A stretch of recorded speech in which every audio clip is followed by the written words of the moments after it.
Have you ever walked away from a chat and thought, wow, I think I just shared way more than I meant to? We tend to think that getting information is all about asking direct questions, but there's this other, much sneakier and honestly way more powerful art form out there. It's a subtle game, and once you learn the rules, you'll start seeing it being played everywhere. So let's get into it.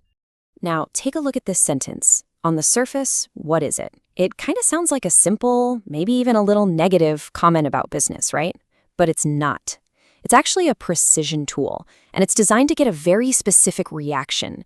It's a move in a conversational chess game you probably didn't even know you were playing. And that really brings us to the big question here. How do you get somebody to tell you something valuable or sensitive or maybe even private without ever asking for it directly? How do you get the answers when the other person doesn't even know they're being quizzed? Well, the answer has a name. It's called elicitation. This is a technique used by, well, everyone from FBI agents to intelligence officers to big-time business negotiators. And their goal? To subtly pull out information that isn't just lying on the surface. And believe me, once you see it, you are going to start noticing it everywhere. So to really get a grip on what elicitation is, I think it really helps to first understand what it is not. And it is definitely not an interrogation. In fact, its real power comes from being the complete opposite. So according to the FBI, elicitation is the strategic use of conversation. And that word strategic is the key here. This isn't just random chit-chat. The whole point is to pull out information so smoothly that the other person just feels like they're having a totally normal, friendly conversation. Right. Think about it. An interrogation, that's a direct challenge. You know exactly what they want, and what happens? Your defenses go straight up. But elicitation, the real goal is hidden. It feels friendly. It feels like you're just talking, which means there's no resistance. It basically bypasses our internal alarm system because it never even sets it off. So why are we so vulnerable to this? I mean, it seems like it shouldn't work, but it is incredibly effective. And the reason isn't some kind of complicated trickery, it's actually rooted in our own basic human psychology. A really skilled elicitor isn't some kind of magician. They're just a student of human nature. They know what makes us all tick, and they use our own natural tendencies against us to gently guide us towards revealing things. And this is where you can see how our own nature gets used. I mean, think about it for a second.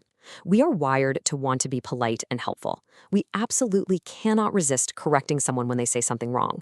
We love to look like we know what we're talking about, and we love to talk more when someone praises us. See, these aren't really weaknesses. They're just part of how we communicate.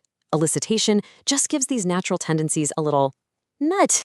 All right, now that we know the psychology behind it all, let's actually look at the playbook. We're going to break down 4 of the most common and most effective elicitation techniques. You can think of these as the fundamental moves of the game. Okay, first up, the provocative statement. This one is so powerful because it taps directly into one of those psychological triggers we just talked about, our need to correct other people. We just can't stand to let a mistake slide, especially if it's about us or something we know a lot about. So an elicitor will intentionally say something that's just a little bit wrong to bait you into fixing it. And in the process, you reveal the correct information. And here is a perfect everyday example. Notice, the person didn't ask, hey, did you go on vacation recently? No, they made a wrong assumption. The target's desire to correct that assumption was so strong, they not only confirmed they went on vacation, but they volunteered the specific place and how long they were there. All of that without a single direct question being asked. Pretty slick, right? Next up, we have quid pro quo, which basically means this for that. This technique plays on our really deep-seated need for social reciprocity. I mean, since we were kids, we were taught that if someone gives you something, you should give something back. A smart conversationalist uses this by offering up a piece of information first, which creates this sort of social pressure for you to share something of similar value in return. So the key here is that the conversation starts with an offer. Hey, here's something about what I'm doing. That simple act of sharing makes the question that follows feel way less like an interrogation and more like a totally natural turn in a collaborative chat. It just lowers your defenses and invites you to share back. This next one, bracketing, is just brilliant for getting numbers. Instead of asking a really direct question like, so what's your budget, which can feel kind of rude, you offer a really wide range. Our brains, for whatever reason, don't really like imprecise information, so we get this psychological urge to narrow it down and give the more accurate number. And it makes us feel hopeful and smart while we're doing it. Look at how well this works. That initial guess, Somewhere between 50 and 100,000 is so broad it's almost begging to be corrected. And what does the target do? They do exactly that. They just hand over a number that's super close to the real one just to correct the wide bracket they were given. They walk away feeling like they were just clarifying a small detail in a friendly conversation. And finally, we have a technique that is as old as time itself, flattery.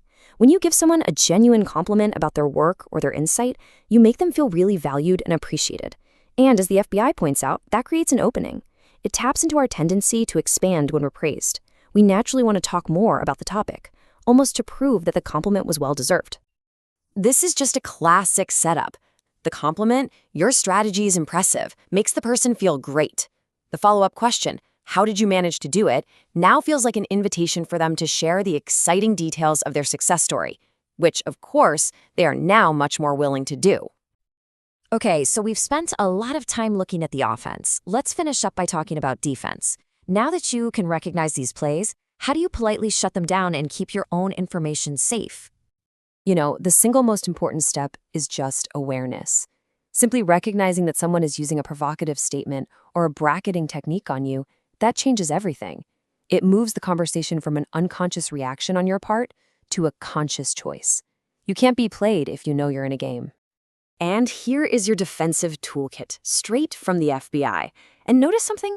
None of these require you to be confrontational. If someone makes a subtle attempt, you can just ignore it and pivot to a new topic. Or you could give a really vague answer that sounds polite but tells them absolutely nothing. A more direct counter is to deflect with a question of your own. Something like, "That's an interesting thought. Why do you ask?" That puts the focus right back on them. And finally, you always have the option to just politely refuse. A simple, "I'm not really able to discuss that," is a perfectly fine response. The key thing to remember is that you are always in control. So I'll leave you with this question to think about.